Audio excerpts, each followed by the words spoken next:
Welcome to Science for Sleep. Tonight, we will explore a question that feels simple at first, yet quietly reshapes how we understand the universe itself. We move through space every day, measuring distance with steps, maps, and light years.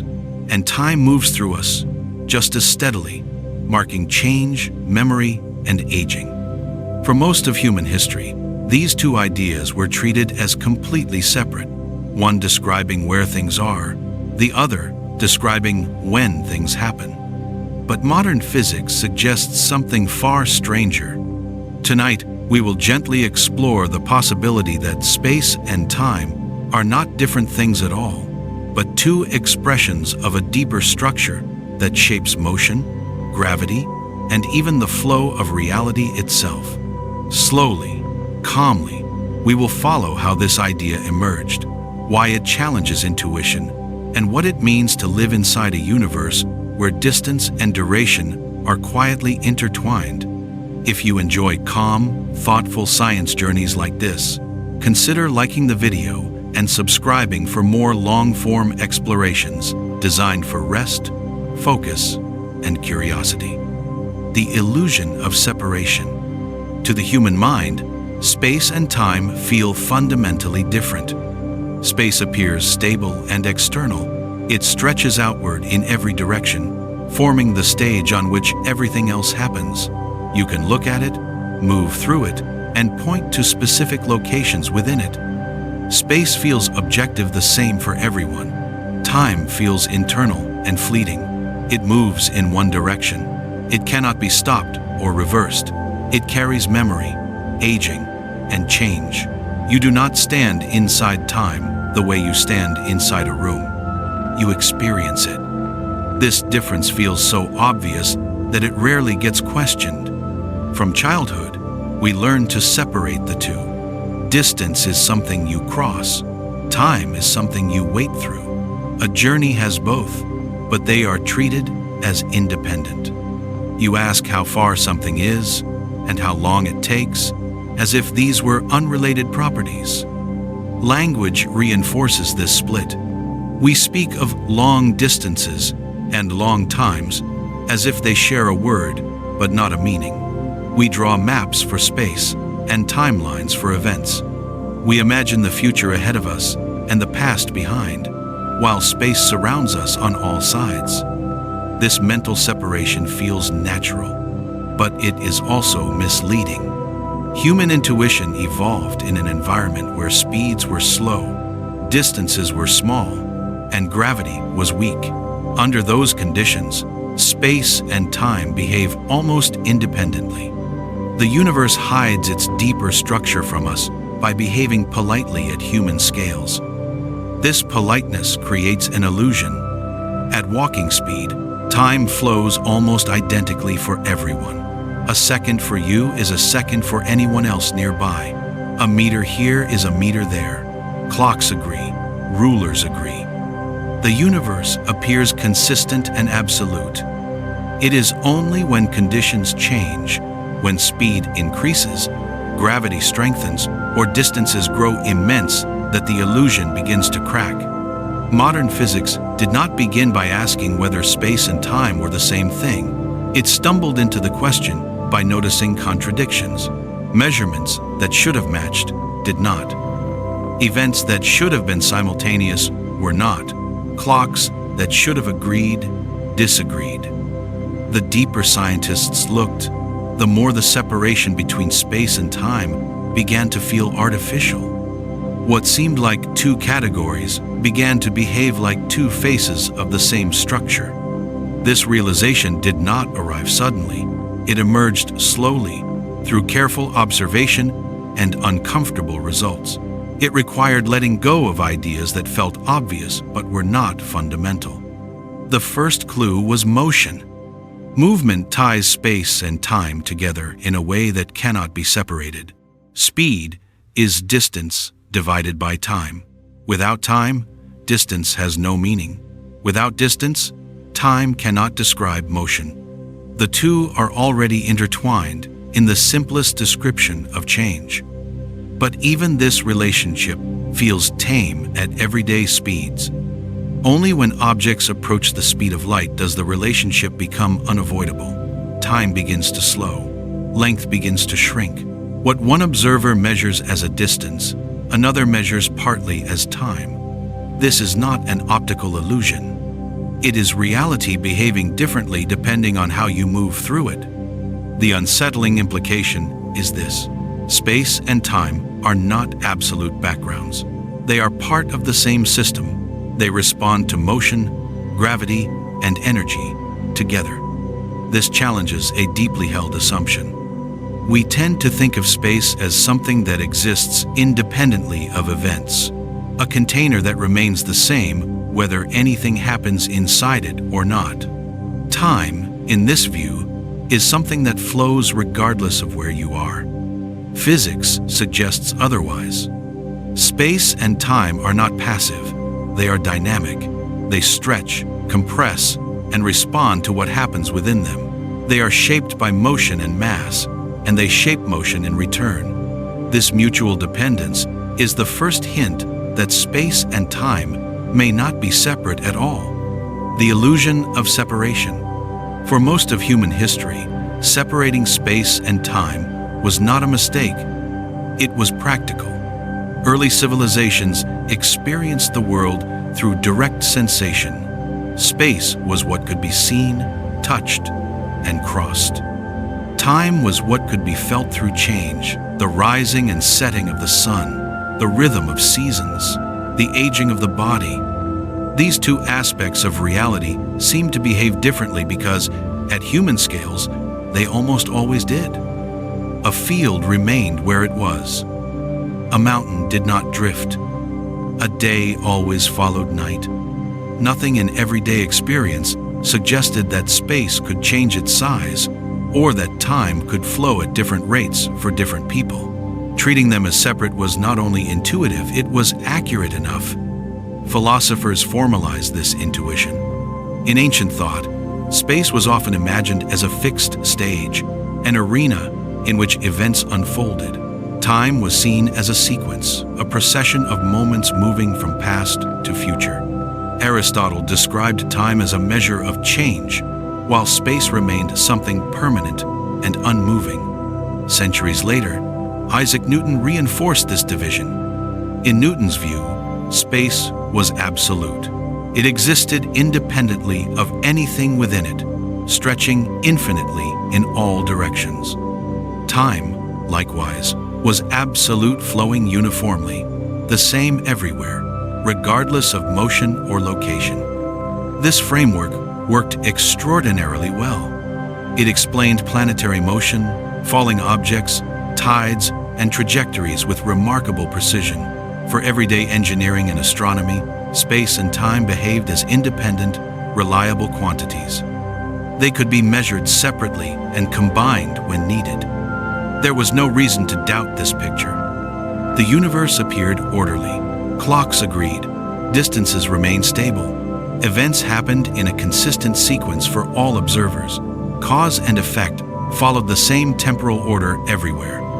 The separation of space and time was not just convenient, it felt fundamental.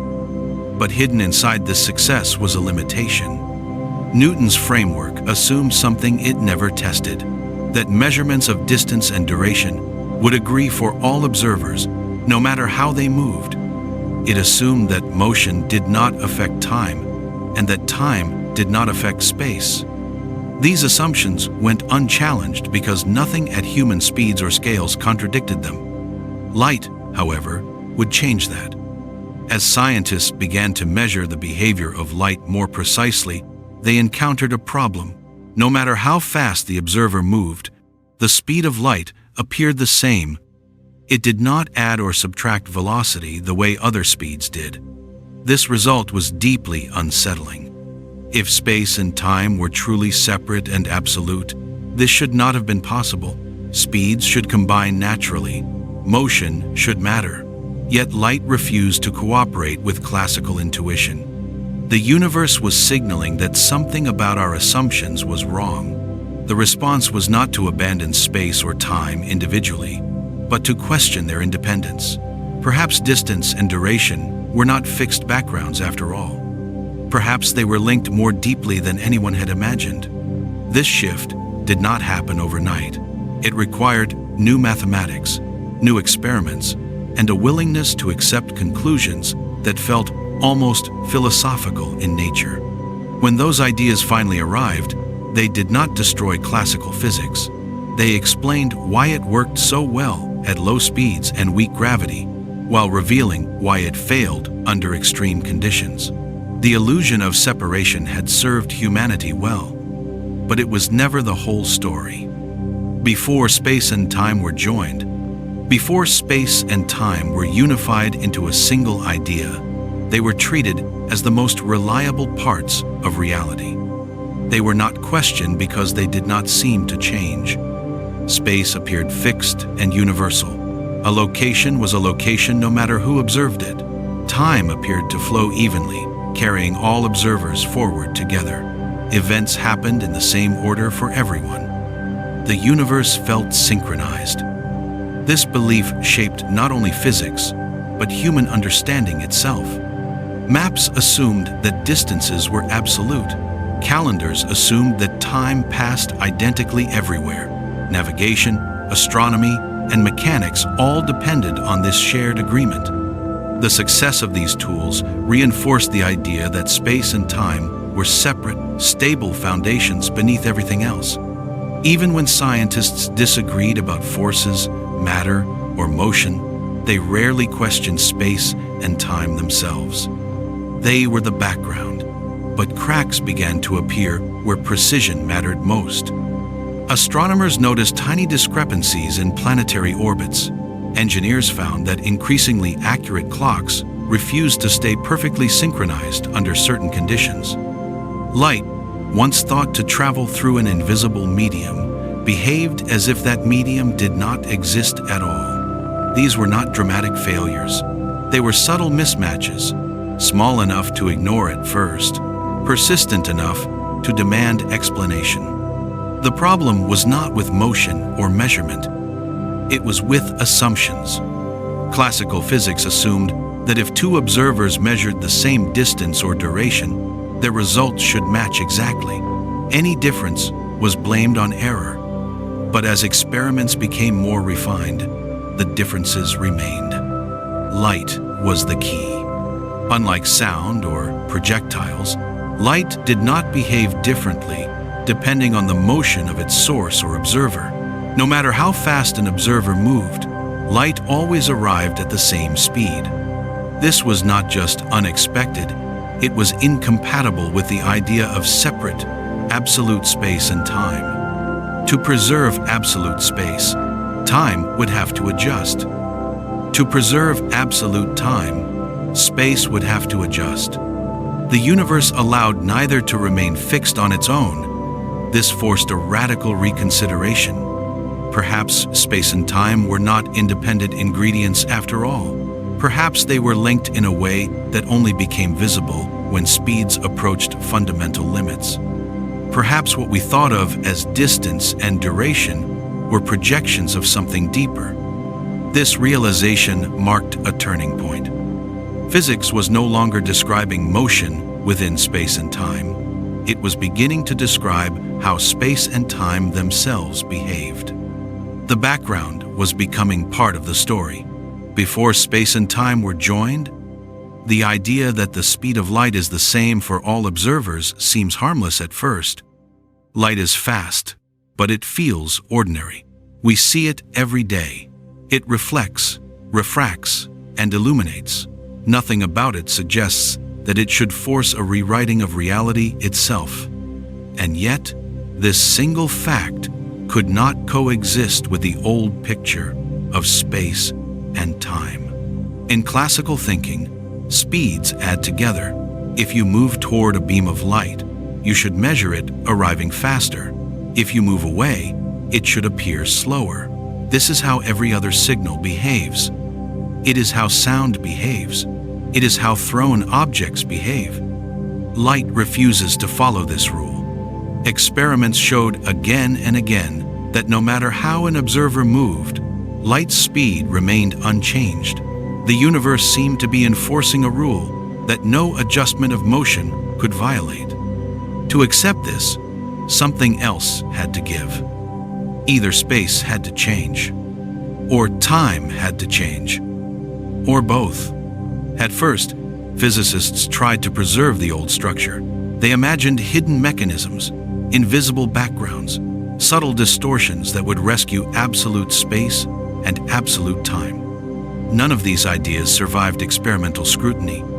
Eventually, the simplest conclusion became unavoidable. Space and time themselves must adjust to protect the constancy of light. This adjustment is not dramatic in everyday life. At low speeds, the changes are so small that they are almost undetectable.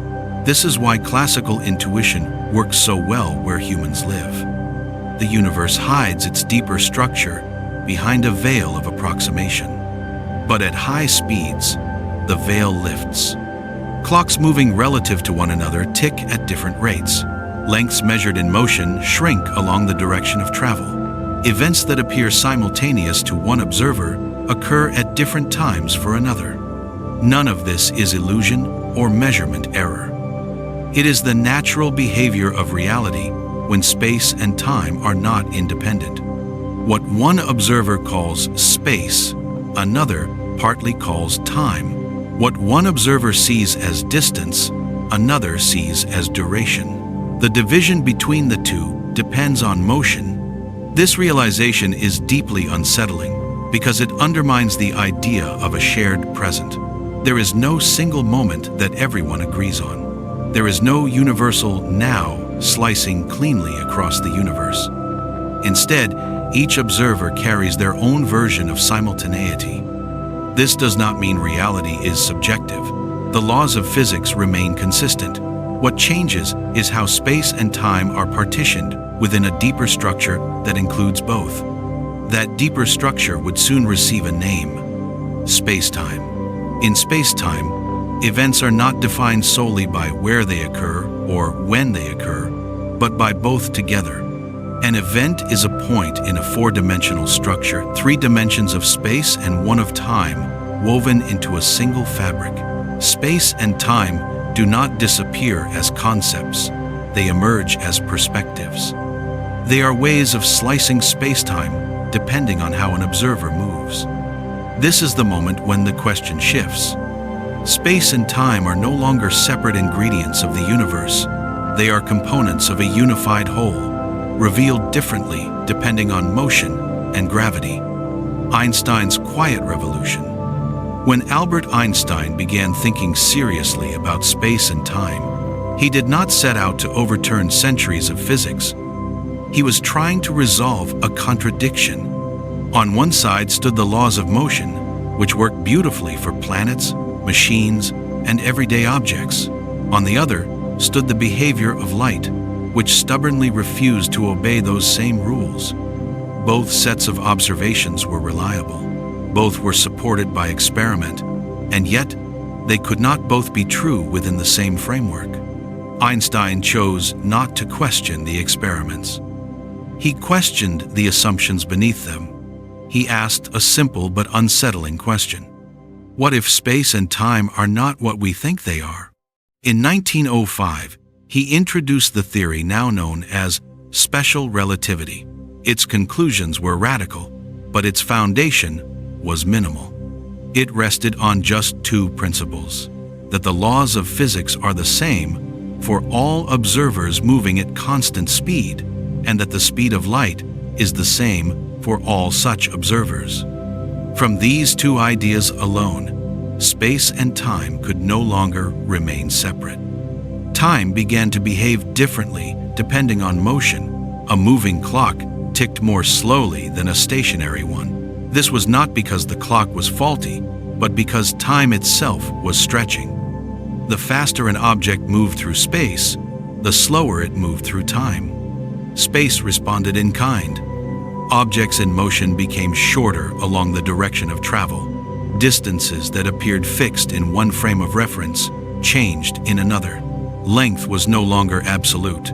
It depended on how you moved through space-time. These effects were small at ordinary speeds, but they were real. Experiments confirmed them. Precision clocks flown on aircraft fell out of sync. Particles moving near light speed lived longer than they should have. The universe was behaving exactly as Einstein's equations predicted. What made this revolution quiet was not its impact, but its tone. Einstein did not describe spacetime as mysterious or metaphysical. He treated it as geometry, a structure that could be described mathematically, visualized abstractly, and tested experimentally. Space and time were no longer separate stages. They were coordinates within a single entity. This entity did not privilege any observer. No frame of reference was special. No universal present existed. Each observer carried their own slice of spacetime, shaped by their motion. This idea was deeply unsettling. It meant that two observers could disagree about the order of events, and both be correct. It meant that simultaneity was not a universal concept. It meant that the separation between where and when depended on perspective. Yet the laws of physics remained consistent. Nothing became arbitrary. Nothing became subjective.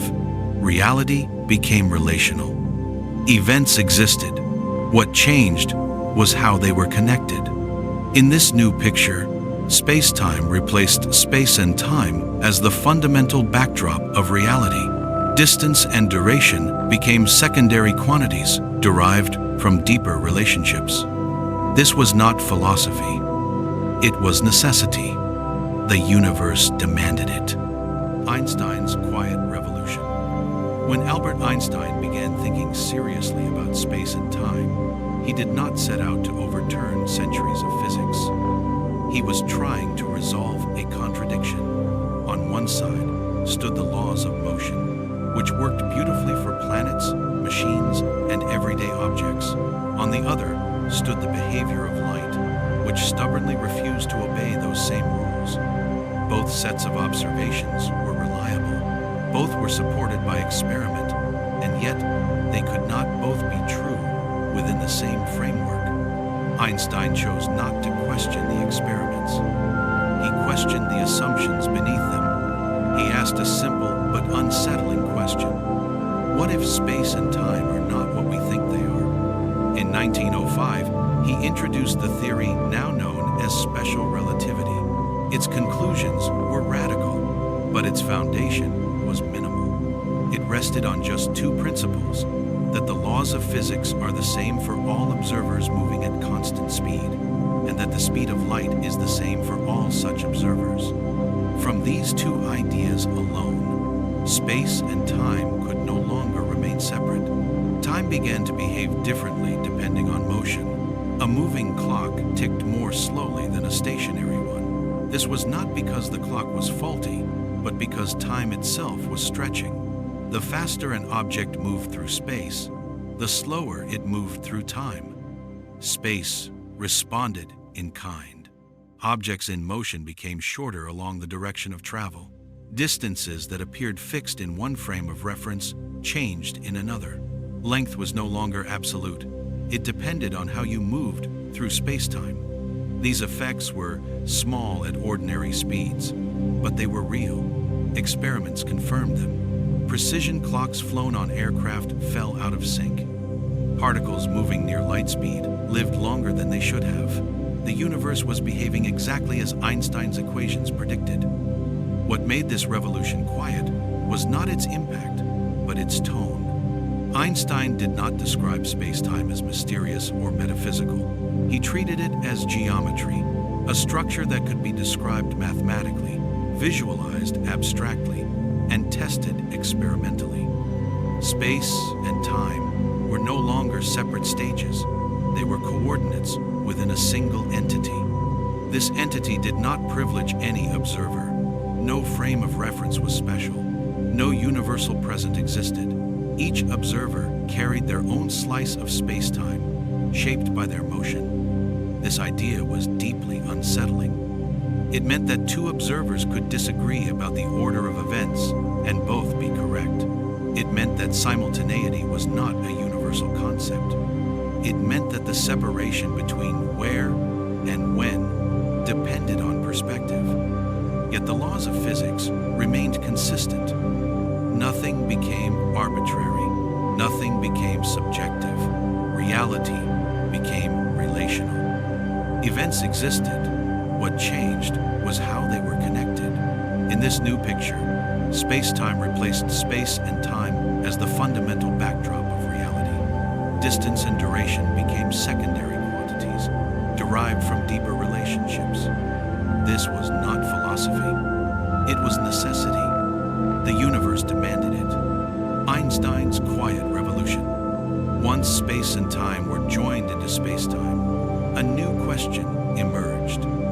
Was this union merely a mathematical convenience, or was space-time something real? At first, space-time was treated as a framework, a way of organizing events so that the laws of physics made sense for all observers. It explained time dilation and length contraction elegantly. It preserved the constancy of light. It resolved contradictions. But it did not yet explain gravity. Gravity, in Newton's picture, acted instantaneously across distance. Masses pulled on each other through empty space without delay. This idea conflicted with special relativity, which allowed no influence to travel faster than light. Something had to change again. Einstein realized that gravity was not a force acting within space-time. It was an expression of space-time itself. In 1915, he introduced general relativity, a theory that described gravity as the curvature of space-time caused by mass and energy. Matter tells space-time how to curve. Curved space-time tells matter how to move. This was not a metaphor. Space-time became an active participant in the universe's behavior. Time slowed near massive objects. Space curved around stars and planets. Paths that appeared straight in flat space bent in the presence of gravity. Orbits emerged not because objects were pulled, but because they followed the natural geometry around them. In this picture, space and time could no longer be separated, even conceptually. Gravity affected both simultaneously. A clock near a massive object ticked more slowly than one farther away. Distances changed with curvature. Geometry itself evolved. Space-time was not static. It responded. This realization transformed physics. Black holes emerged as solutions where space-time curved so intensely that escape became impossible. The expansion of the universe became a feature of space-time itself, stretching. Gravitational waves ripples in space-time were predicted long before they were observed. Each of these discoveries reinforced the same conclusion. Space-time is real. It can be distorted. It can move. It can carry energy. And it does all of this without existing inside anything else. There is no background behind space-time. It is the background. This means space and time are not separate ingredients that combine. They are aspects of a single structure that only appear separate under limited conditions. At everyday scales, the curvature is weak, speeds are low. The coupling between space and time is subtle. The universe behaves almost classically, allowing intuition to function. But when mass becomes large or speeds become extreme, the unity becomes unavoidable. Time bends with space. Space responds to energy. Motion reshapes measurement. The illusion of separation dissolves. Space-time is not a metaphor. It is tempting to think of space-time as a conceptual tool, a diagram drawn on a chalkboard to help equations behave. But space-time is not an illustration. It is not a story we tell to simplify reality. It is the thing reality is doing. When physicists say that space-time bends, they do not mean that objects are forced to curve their paths by an invisible hand. They mean that the geometry defining distance and duration has changed. Straight lines themselves are different. The shortest path between 2 points is no longer what it once was. In flat space-time, Objects move in straight lines unless acted upon. In curved spacetime, those same straightest possible paths appear bent. Orbits emerge naturally. Falling happens without force. Motion follows geometry. This is not philosophical language. It is measurable. Clocks placed at different heights in Earth's gravitational field tick at different rates. Satellites must account for this difference, or navigation systems would drift by kilometers each day.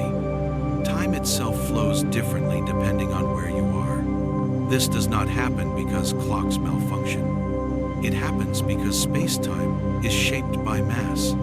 Space and time respond together. When mass curves space, it also slows time. You cannot change one without affecting the other. They are locked into a single structure that refuses to be pulled apart. This unity becomes clearest when energy is involved. Energy, not just mass, influences spacetime. Light curves spacetime. Pressure curves spacetime. Even empty space, filled with quantum energy, participates in shaping the universe's expansion. Spacetime is not a passive stage. It reacts. The universe is not objects moving through space over time. It is a network of events embedded in a geometry that evolves. This realization changes what it means for something to be real. Spacetime cannot be pointed to or isolated. It cannot be removed from the universe to see what remains. It is the structure that allows distance, duration, and causality to exist at all. If spacetime were removed, there would be no where and no when. Nothing could happen. This is why asking whether space and time are the same thing is not a semantic question. It is a question about the foundation of reality. Space and time are not separate substances that merge. They are dimensions of a single fabric that behaves as one. Spacetime is not a metaphor. Movement reveals the unity of space and time more clearly than almost anything else. When an object moves, it does not simply change its position in space. It changes how it occupies space-time. Motion is not something added on top of space and time. It is a rebalancing between them. In everyday life, this rebalancing is imperceptible. Walking across a room does not noticeably slow your clock. Driving across a city does not shorten your body.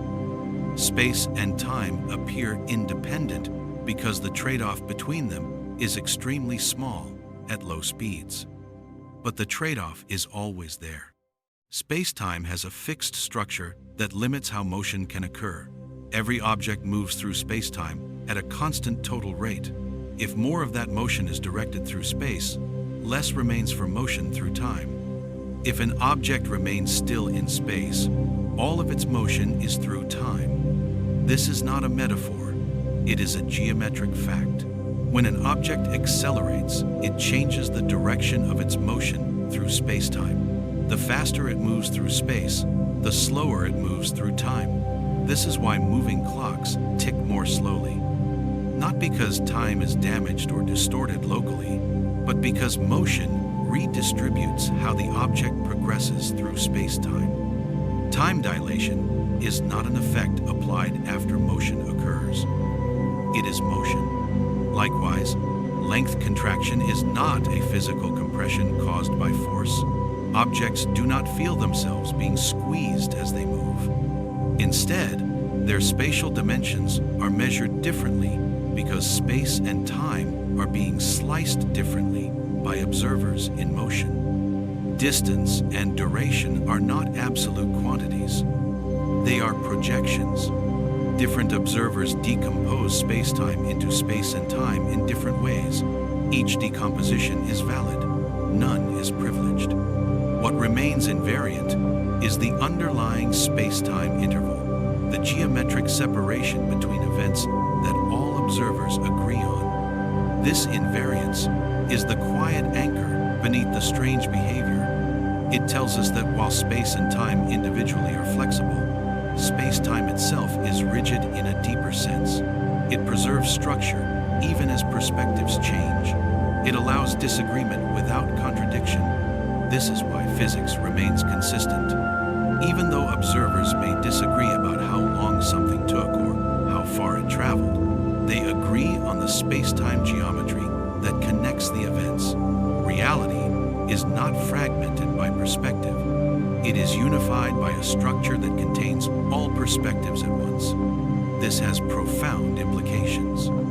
It means there is no single, universal division between space and time. There is no master clock ticking for the entire universe. There is no absolute grid of distances that exists independently of motion and gravity. Instead, there is a flexible fabric that responds to energy, mass, and movement. Space and time are not things that exist on their own. They are ways of describing how events relate within space-time. This is why attempts to treat time as merely an illusion or space as merely a container always fall short. Neither concept makes sense without the other. Remove time, and motion disappears. Remove space, and duration loses meaning. They rise together. Time slows, space curves. One of the most unsettling consequences of space-time's unity is that time does not pass at the same rate everywhere. This is not a metaphor, and it is not a theoretical curiosity. It is a physical effect that has been measured repeatedly, predicted precisely, and incorporated into everyday technology. Time slows in the presence of gravity. According to general relativity, mass and energy curve spacetime. This curvature affects not only the paths objects take through space, but also how quickly time flows. The stronger the gravitational field, the more time slows relative to regions of weaker gravity. On Earth, this effect is small, but real. A clock placed at sea level ticks slightly more slowly than one placed on a mountaintop. The difference is tiny, far too small to notice directly, but it can be measured with modern atomic clocks. Over long periods, these differences accumulate. Time itself is layered. Closer to massive objects, time runs more slowly. Farther away, it speeds up. There is no universal rhythm tying all clocks together. Each location in the universe carries its own pace, set by the geometry of space-time around it. This does not happen because clocks are affected mechanically by gravity. It happens because time is part of space-time, and space-time is curved. In Newtonian physics, gravity pulls objects through space. Time remains untouched, flowing uniformly in the background. In Einstein's picture, gravity reshapes the entire fabric. Space bends, and time stretches along with it. You cannot curve one without affecting the other. This unity becomes unavoidable near massive bodies. Near a neutron star, time slows dramatically. Near a black hole, it slows so much that, from a distant observer's perspective, it appears to nearly stop at the event horizon. The closer you approach, the more extreme the effect becomes. From the perspective of someone near the massive object, nothing feels strange. Their heartbeat is normal. Their thoughts proceed as usual. Local physics behaves exactly as expected. It is only when compared to distant observers that differences appear. This comparison is crucial. There is no privileged clock in the universe, no master timekeeper against which all others can be judged. Each clock measures its own proper time, the time experienced along its path through space-time. Proper time is personal. Two observers who separate and later reunite may have aged by different amounts. Neither clock is wrong. Each has followed a different path through space-time, accumulating time at a different rate. This idea challenges a deeply rooted intuition. We tend to think of time as something that exists independently of location, as something that flows the same everywhere, regardless of where you are or how you move. Relativity replaces this intuition with something quieter and stranger. Time is local. It belongs to paths, not to the universe as a whole. Space behaves similarly. Just as time slows in strong gravity, space curves. Distances near massive objects are not the same as distances far away. Straight lines bend, geometry shifts. What looks flat from one perspective is curved from another. This curvature is not imposed from outside. It is space-time responding to what it contains. This means that motion, gravity, and measurement are inseparable. To ask how long something takes is to ask where it is. To ask how far something is to ask how time behaves there. The separation we feel between space and time dissolves under scrutiny. They are not two things interacting. They are one thing expressing itself in two ways. Time slows, space curves. The unity of space and time is not something confined to distant stars or extreme thought experiments. It is already part of everyday life. Every time a satellite orbits Earth, it carries a clock that experiences time differently from clocks on the ground. Two effects act at once. The satellite is moving quickly, which causes time to slow according to special relativity. At the same time, it is farther from Earth's mass, where gravity is weaker, which causes time to speed up according to general relativity. These effects do not cancel perfectly. Without correction, satellite clocks would drift by microseconds each day. That may sound insignificant, but over time it would translate into navigation errors of kilometers.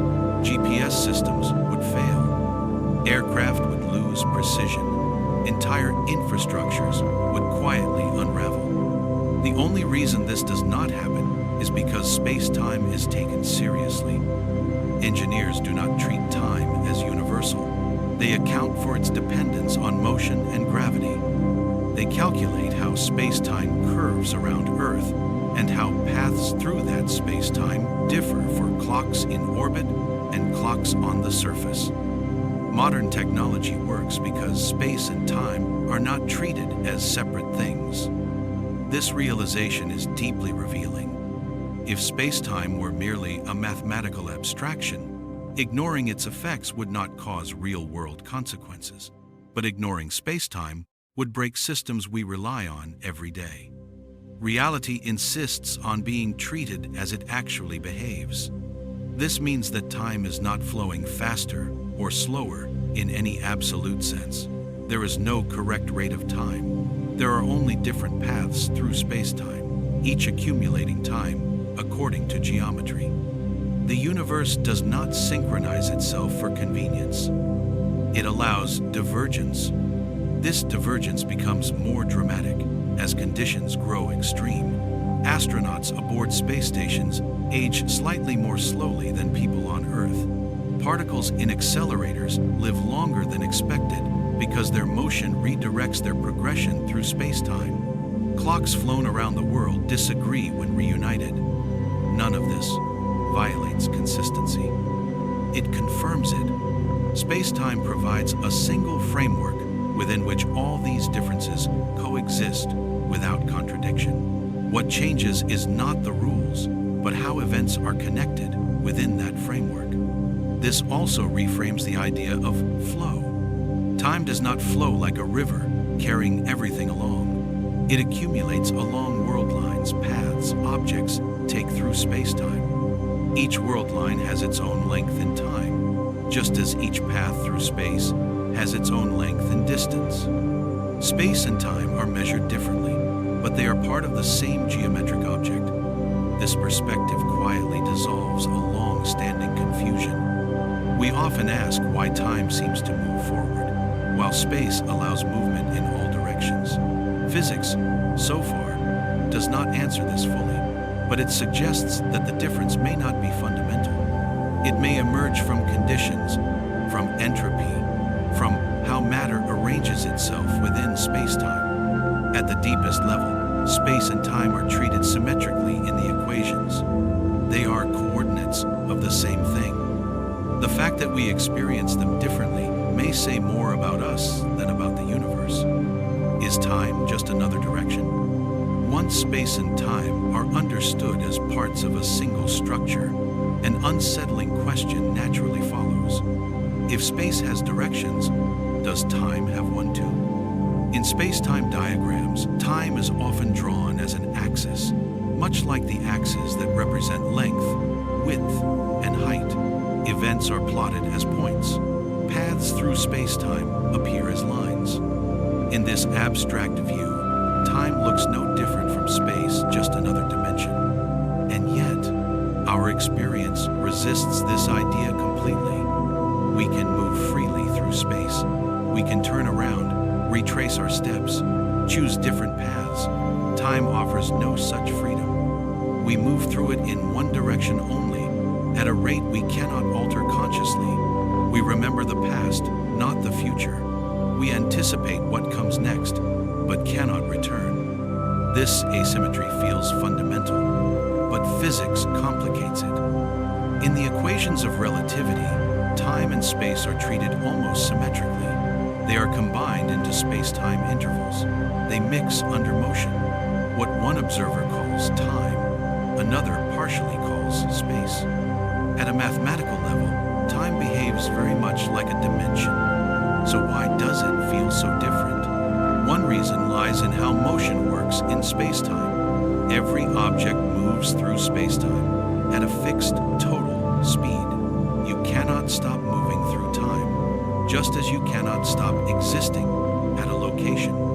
Even when you are at rest in space, all of your motion is directed through time. There is no option to rotate your direction of motion fully into space. To move backward in time would require redirecting motion in a way space-time does not permit. The geometry itself forbids it, not because of a rule added afterward, but because of how time-like paths are structured. Space-time allows different kinds of paths. Some paths are time-like, meaning they move forward in time while remaining within the speed of light. These paths describe all physical objects. Some paths are light-like, followed by photons. Others are space-like, which connect events that cannot influence one another causally. Only time-like paths correspond to physical motion. This structure already builds in a direction. While space allows many possible directions of travel, time-like paths are constrained. They must point forward in time. The geometry itself separates before from after in a way that cannot be undone by motion alone. This does not yet explain why we experience time as flowing, but it explains why physics does not allow us to treat time exactly like space, even though it is deeply connected to it. Time is a dimension, but not a freely navigable one. This subtle distinction matters. It means that space and time are unified, but not identical in every respect. They share structure, but not symmetry. The universe treats them differently, even while binding them together. Understanding why requires stepping beyond relativity alone. Is time just another direction? If space-time itself does not fully explain why time feels different from space, then the source of that difference must lie elsewhere. Physics points toward an unexpected answer.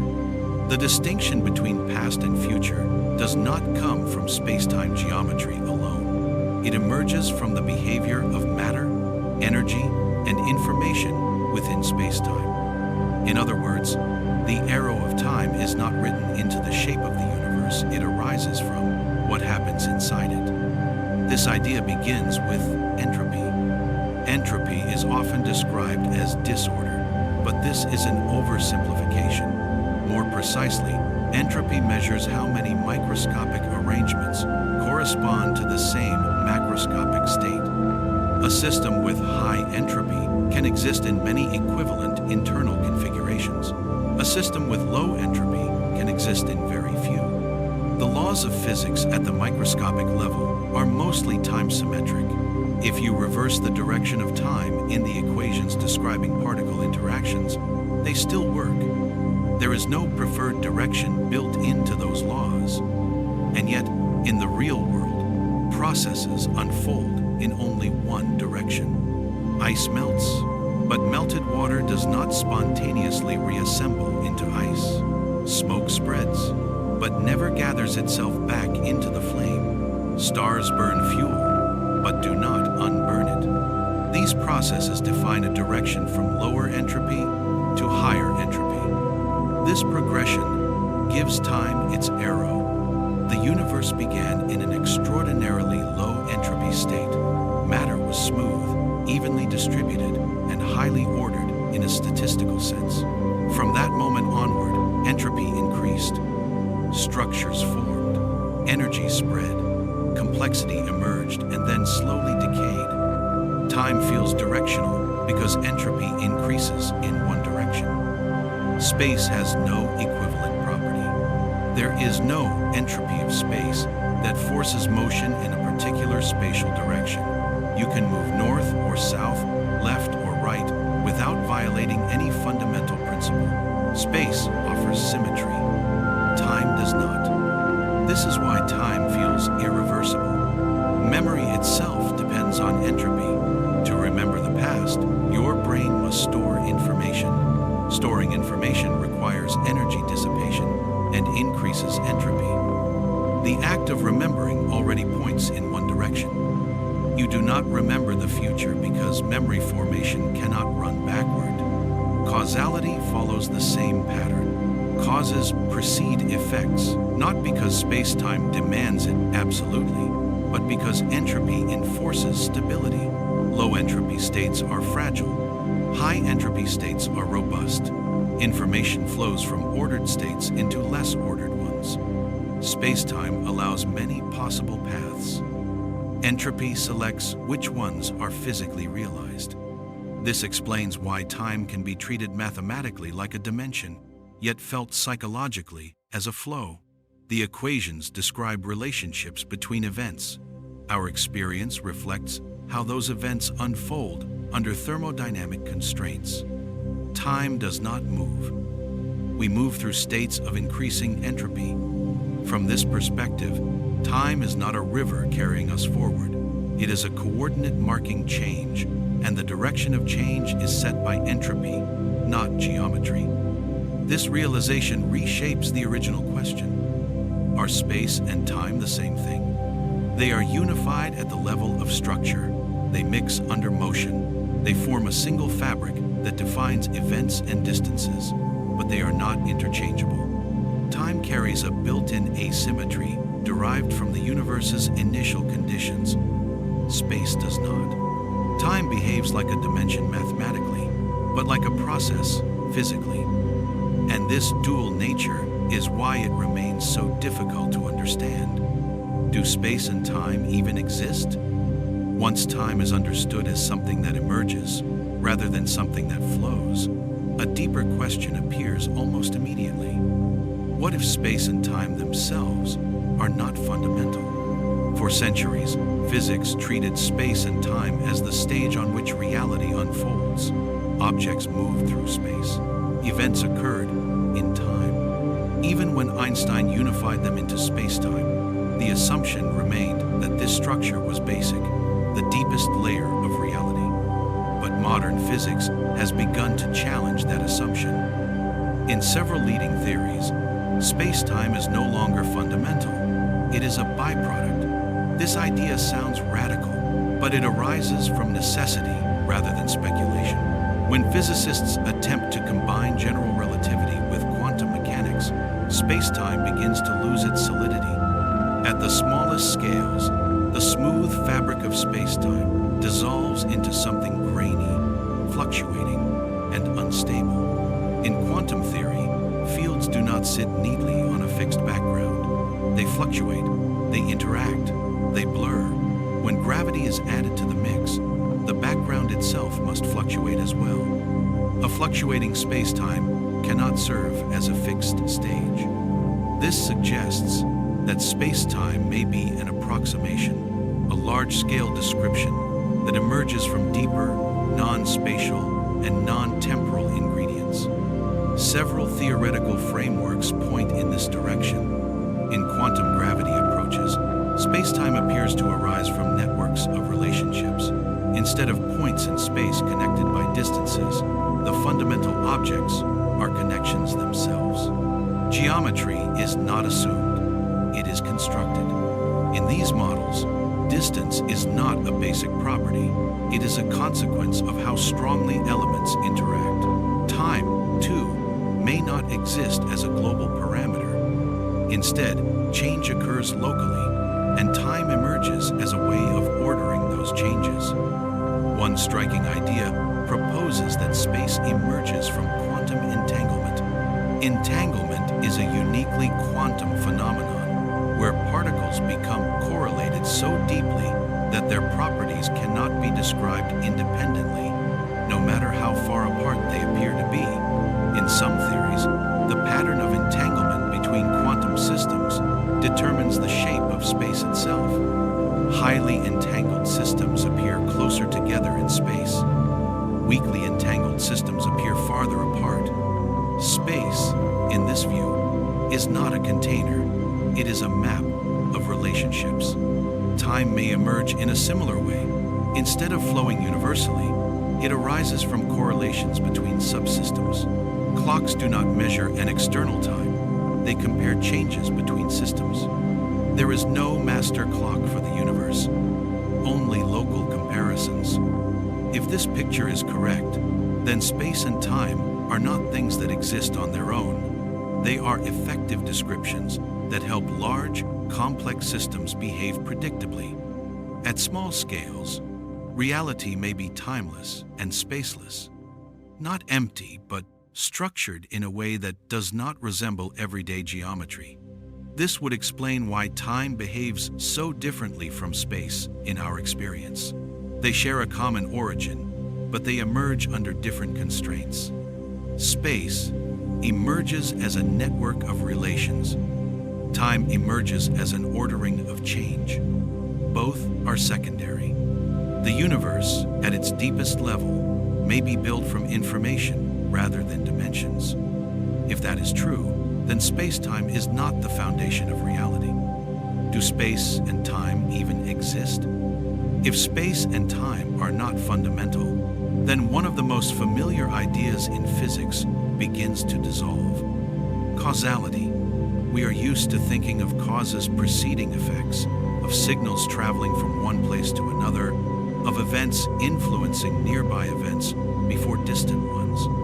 All of this depends on space-time behaving like a stable framework with clear distances and a clear direction of time. But if space-time emerges from deeper relationships, then causality itself may also be emergent. At the most fundamental level, there may be no universal concept of before and after, and no absolute meaning to here and there.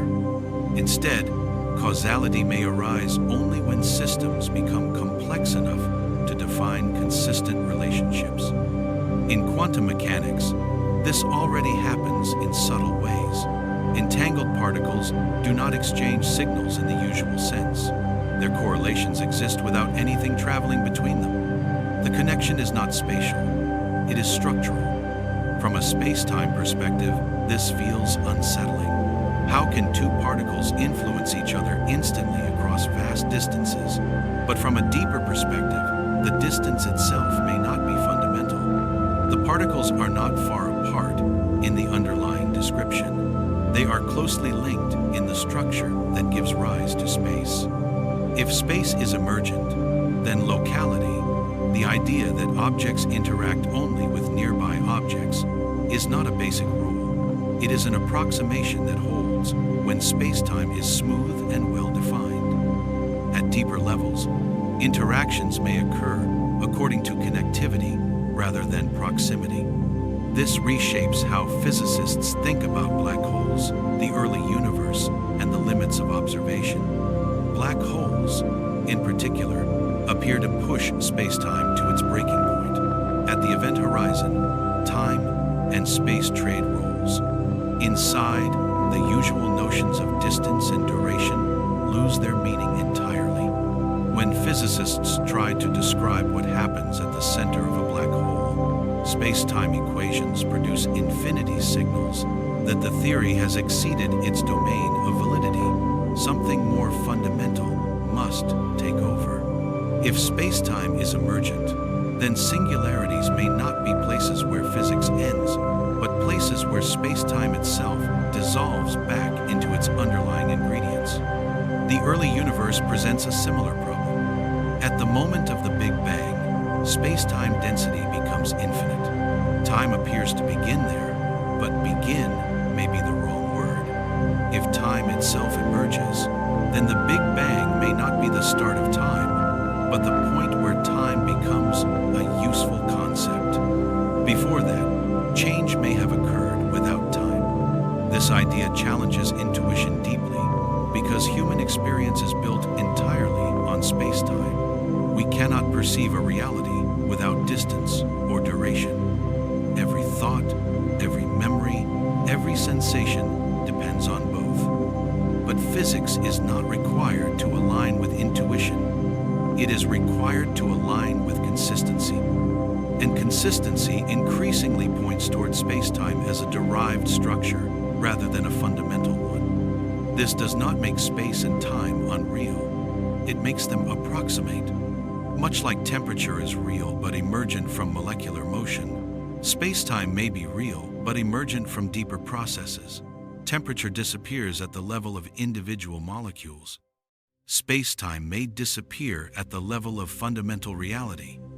Yet, at large scales, both are indispensable. This perspective changes how we think about existence itself. Events may not be embedded in space-time. Space-time may be embedded in events. Reality may be less like a stage and more like a web, a constantly updating network of relationships, where geometry is a convenient summary, not a starting point. As we move forward, the question is no longer whether space and time are the same thing. The deeper question is whether either of them is truly fundamental at all. Why space and time feel separate to us. If space and time are woven together at the deepest levels of reality, it raises a quiet but unsettling question. Why do they feel so different? In everyday experience, space is something we move through. Time is something that moves through us. One feels navigable, the other feels inevitable. We can choose where to go, but not when. We can pause our movement, but not the flow of moments. This separation feels so natural that it is difficult to imagine it being otherwise. Yet physics suggests that this distinction may not reflect the structure of the universe itself, but the structure of human perception. Our senses evolved in an environment where space-time behaves gently. Speeds are slow compared to light. Gravitational fields are weak. Distances are small. Under these conditions, space and time decouple almost perfectly. The equations of relativity reduce smoothly to classical intuition. In this regime, time appears universal and absolute. Space appears fixed and independent. Cause and effect follow clear, ordered chains. Nothing challenges the idea that now is shared and that distance is objective. But this clarity is a local illusion. It exists only because we live in a narrow corner of reality where relativistic effects are negligible. As soon as motion approaches the speed of light or gravity becomes intense, the illusion begins to crack. Time slows. Length contracts. Events that appear simultaneous to one observer do not appear simultaneous to another. Space and time begin to exchange roles. To the universe, this is normal. To us, it feels wrong. This discomfort arises because the human brain did not evolve to perceive space-time. It evolved to survive. We perceive time as a flowing river, because biological processes depend on sequence, memory, anticipation, learning, and decision-making all require an ordering of events. A sense of past, present, and future is essential for survival. Space, by contrast, is perceived as static because navigation depends on stable landmarks. Distance must feel reliable. Direction must feel consistent. If space appeared fluid in daily life, coordination would collapse. So the brain treats space and time differently because it must. not because the universe does. This perceptual divide is reinforced by language. We speak of time passing and space existing. We assign verbs to time and nouns to space. One feels active, the other feels passive. Physics does the opposite. In relativity, space-time exists as a unified structure. Nothing flows within it. All events are simply arranged within a four-dimensional geometry. What we experience as the passage of time is not something space-time does. It is something consciousness does. From a relativistic perspective, the universe is more like a landscape than a movie. Past, present, and future coexist within space-time. Motion through time is not a physical process, but a psychological one. This idea is often called the block universe. In this view, the universe is a complete four-dimensional object. Every event that ever happens is already part of its structure. There is no objective present moment sweeping forward. The feeling of now arises because consciousness traces a path through space-time, experiencing events in sequence. This does not mean the future is predetermined in a simple sense. Quantum uncertainty still governs outcomes. But it does mean that time does not behave like a flowing substance at the fundamental level. It behaves like a dimension. So why do we feel time so strongly and space so weakly? Because we are embedded observers. Our bodies move slowly through space, but rapidly through time. Even when we sit still, we are carried forward through time at nearly the speed of light. There is no equivalent motion through space built into our biology. This asymmetry shapes experience. We notice change in time because change is time. Space, by contrast, becomes noticeable only when we move. In space-time terms, we are almost entirely time-like creatures. Our world line tilts steeply along the time dimension, barely leaning into space. This orientation makes time feel dominant and space feel optional. But to the universe, both are equally real. Only when extreme conditions disrupt this balance near black holes, at relativistic speeds, or in the early universe does the underlying unity become unavoidable. And when it does, the separation we rely on dissolves. As we continue, the next question becomes unavoidable. If space and time feel separate because of how we experience the universe, then what happens to experience itself in a reality where space-time is not fundamental? And what does that imply about observation, measurement, and the role of consciousness in a universe built from relationships rather than coordinates? Why space and time feel separate to us? When we say that space and time feel separate, what we are really describing is the way the human mind organizes reality. Experience does not arrive as equations or coordinates. It arrives as sensations, memories, and expectations. The brain stitches these into a narrative, and that narrative depends on a strong distinction between where things are and when things happen. This distinction is useful. It allows us to plan, to predict, to survive. But usefulness is not the same as truth. At the level of space-time, the universe does not privilege human intuition. Relativity shows that there is no single, universal present moment shared by all observers. What one observer calls now may include events that another observer places in the past or future. This is not a limitation of measurement. It is a property of reality itself.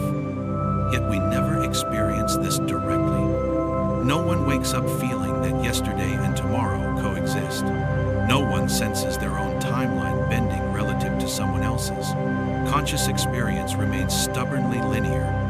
This raises a deeper question. Is the separation between space and time merely perceptual? Or is it tied to something more fundamental about how observers exist within the universe? One clue comes from how information is processed. Information, in physics, is not abstract, it is physical. It must be stored in matter, transmitted by signals, and constrained by causality. These processes unfold along time-like paths in space-time. Consciousness depends on this flow. Memories must be encoded before they can be recalled. Decisions must follow perceptions. Effects must follow causes within the brain's own physical structure. This enforces a strict ordering of events, even if space-time itself does not impose a universal order. In other words, consciousness is locally causal, even in a globally relativistic universe. This local causality gives rise to the sensation of time flowing forward. It creates a psychological arrow of time that aligns with, but is not identical to, the physical arrow defined by entropy. Entropy increases because the universe tends toward more probable states. Memory increases because entropy allows records to form. Together, they anchor experience to a direction. Space does not play the same role. We can perceive spatial relationships without storing them sequentially. A room can be understood all at once. A landscape can be seen in a single glance. Spatial information does not demand a strict order. Time does. This asymmetry shapes how reality feels. Even if space-time is unified, the processes that give rise to experience carve it into separate categories. Space becomes the arena. Time becomes the story. Physics, however, tells a quieter truth. From the universe's perspective, there is no preferred slicing into moments. No cosmic clock ticks. No universal rhythm dictates progression. What we call the present is a cross-section we construct, not one the universe provides. This is why attempts to define now precisely always fail. In relativity, any definition of simultaneity depends on the observer's state of motion. Two observers moving relative to one another will disagree on which distant events are happening at the same time. Neither is wrong. Their disagreement is built into space-time itself. This undermines one of the deepest assumptions of everyday thinking, that time is something that happens uniformly everywhere. Instead, time becomes relational. It exists as intervals between events, measured along paths through space-time. Different paths yield different times. Different observers inhabit different temporal realities, even when sharing the same space. And yet, within each observer's frame, experience remains coherent. The universe does not collapse into chaos because local physics remains consistent. Clocks tick steadily. Causes precede effects. Consciousness unfolds normally. The strangeness appears only when comparing perspectives. This suggests that space and time are not simply dimensions we occupy, but aspects of a deeper structure that reveals itself differently depending on how one moves through it. Some physicists have taken this idea further, proposing that space-time itself may not be fundamental at all. In certain approaches to quantum gravity, space-time emerges from more basic relationships, such as entanglement, information flow, or abstract networks of interaction. In these models, space and time are not ingredients of the universe, but outcomes. They arise when underlying connections organize in particular ways.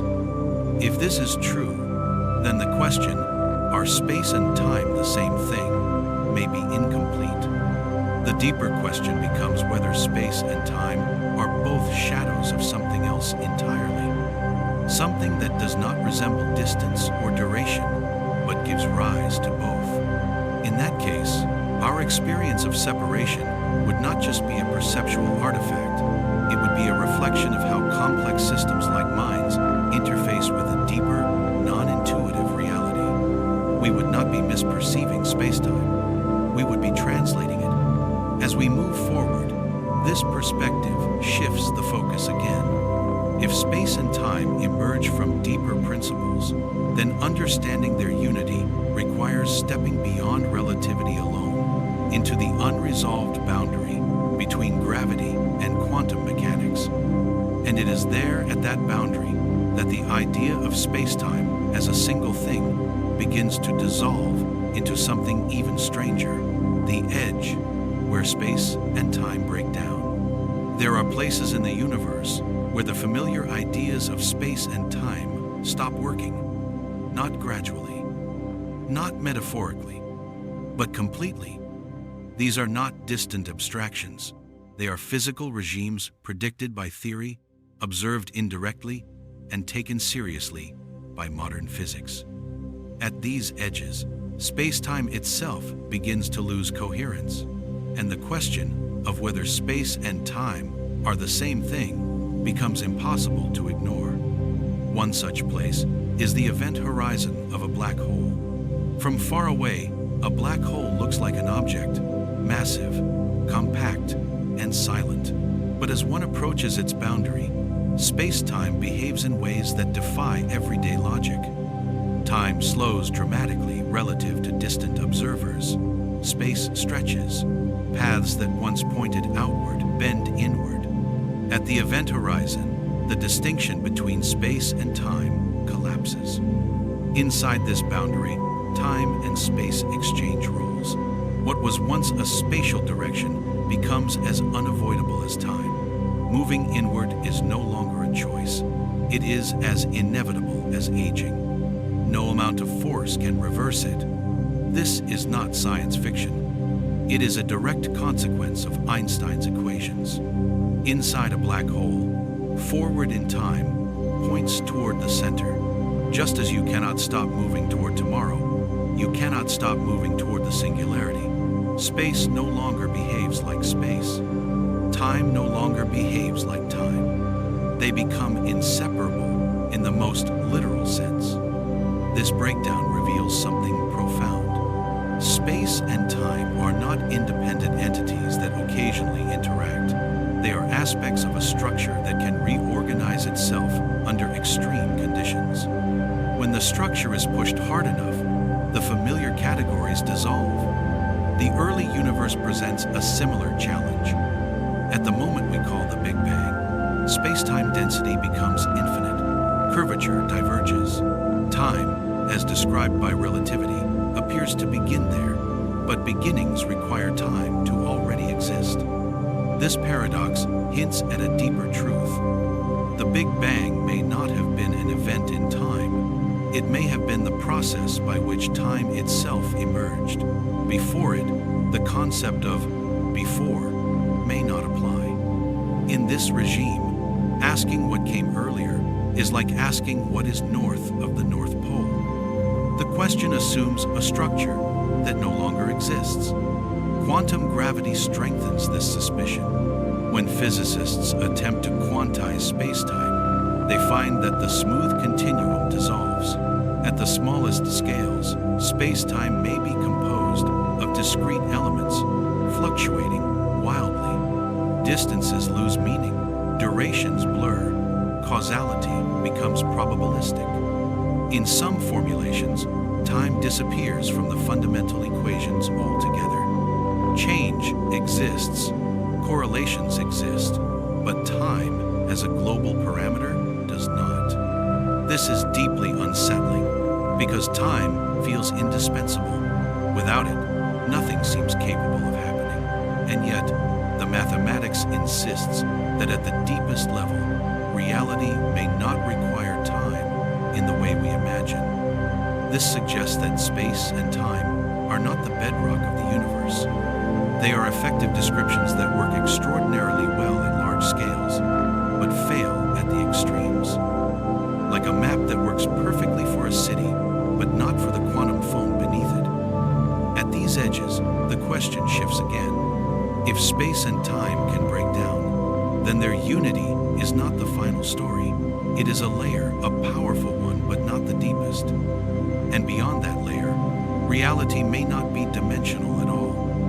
The edge, where space and time break down. When space and time begin to fail, the failure is not chaotic. It is revealing. Physics does not encounter nonsense at these extremes. It encounters silence equations that stop giving answers, concepts that no longer apply, and familiar distinctions that dissolve. This silence is not a dead end. It is a signpost pointing toward deeper structure. At the event horizon of a black hole, space-time rearranges itself so completely that what once felt fundamental becomes conditional. Time becomes unavoidable. Space becomes directional. The roles we assign to each are not broken, they are exchanged. This tells us something crucial. Space and time are not rigid categories. They are context-dependent expressions of a deeper geometry. The universe does not insist that time must always behave like time, or space like space. It allows their behavior to change when geometry demands it. At the Big Bang, this flexibility becomes absolute. If time itself emerges from a more fundamental description, then the question, what happened before, is not meaningful. It assumes a timeline that has not yet formed. In this view, the beginning of the universe is not an event located at the start of time, but the boundary where time becomes definable. Before that boundary, change may still occur, but not change measured in time. This is difficult to imagine because imagination depends on time. But physics does not owe imagination clarity. It owes consistency. Many modern approaches to quantum gravity accept this implication. In these theories, the fundamental equations describe relationships between variables without referencing time at all. Time appears only when those relationships are coarse-grained, when systems become large, stable, and classical. Space emerges similarly. Distance arises from patterns of interaction. Geometry is not assumed, it is inferred. At the deepest level, reality may be relational rather than spatial. This suggests that asking whether space and time are the same thing may be asking the wrong question. They may be siblings rather than twins. Both may emerge from the same underlying structure, but in different ways. Space organizes relationships. Time orders change. Both become meaningful only when complexity reaches a certain threshold. Below that threshold, there may be no space to cross and no time to pass. Only connection. This reframing changes how we think about existence itself. We are not objects moving through a pre-existing space-time. We are processes embedded in a structure that gives rise to space-time as a useful description. Our experience of distance and duration reflects how our internal processes interact with that structure. Space and time feel separate because our perspective is limited. The universe does not share that limitation. At its deepest level, it may not distinguish between where and when in the way we do. It may operate according to principles that do not map cleanly onto human categories. And yet, space-time remains one of the most successful ideas in science. It predicts phenomena with astonishing accuracy. It explains gravity, motion, light, and cosmic evolution. It unifies what once seemed unrelated. Even if it is not fundamental, it is essential. This is often how understanding progresses. What feels fundamental becomes emergent. What feels absolute becomes approximate. What feels obvious becomes conditional. Space and time, once thought to be the immutable backdrop of reality, become flexible, dynamic, and possibly secondary. They are not illusions. They are layers. And like all layers, they reveal deeper structure when peeled back. As we approach the end of this exploration, the original question remains not as a demand for a simple answer, but as an invitation to reconsider intuition. Are space and time the same thing? Physics suggests that they are inseparable, deeply unified, and fundamentally intertwined. But it also suggests that they may both be expressions of something even more basic. Something without distance, something without duration, something that gives rise to both, living inside a unified reality. We began with a simple question. Are space and time the same thing? Along the way, that question slowly transformed. What first appeared to be a comparison between two concepts became an exploration of how reality itself is structured and how deeply human intuition is shaped by scale, perception, and limitation. Physics does not give us a simple yes or no. It gives us something quieter. Space and time are not separate in the way we once believed. They are not independent stages on which the universe unfolds. They are woven together into a single structure, spacetime, that defines how events occur, how motion works, and how gravity shapes the cosmos. They mix under motion. They bend together under gravity. They dissolve together at the universe's extremes. At the level of fundamental physics, they cannot be cleanly pulled apart. And yet, they are not identical. Time carries direction. Space offers freedom. One accumulates, the other extends. These differences are not contradictions. They are expressions of how a unified structure behaves when experienced from within. We do not observe space-time from the outside. We live inside it. Our bodies trace paths through space-time. Our memories form along those paths. Our sense of past, present, and future arises because biological and physical processes require order, causality, and entropy. We experience time as flowing because change must be organized to be understood. Space, by contrast, feels stable because our survival depends on reliable geometry. Distances must remain consistent. Directions must feel fixed. The brain reinforces this stability because chaos would be fatal. So space and time feel separate, not because they are fundamentally different, but because experience demands that they be treated differently. Physics, however, is not constrained by experience. It reveals a universe where simultaneity is relative, where time passes at different rates, where distance depends on motion, and where geometry itself evolves. It shows us that what feels absolute is often local, and what feels intuitive is often approximate.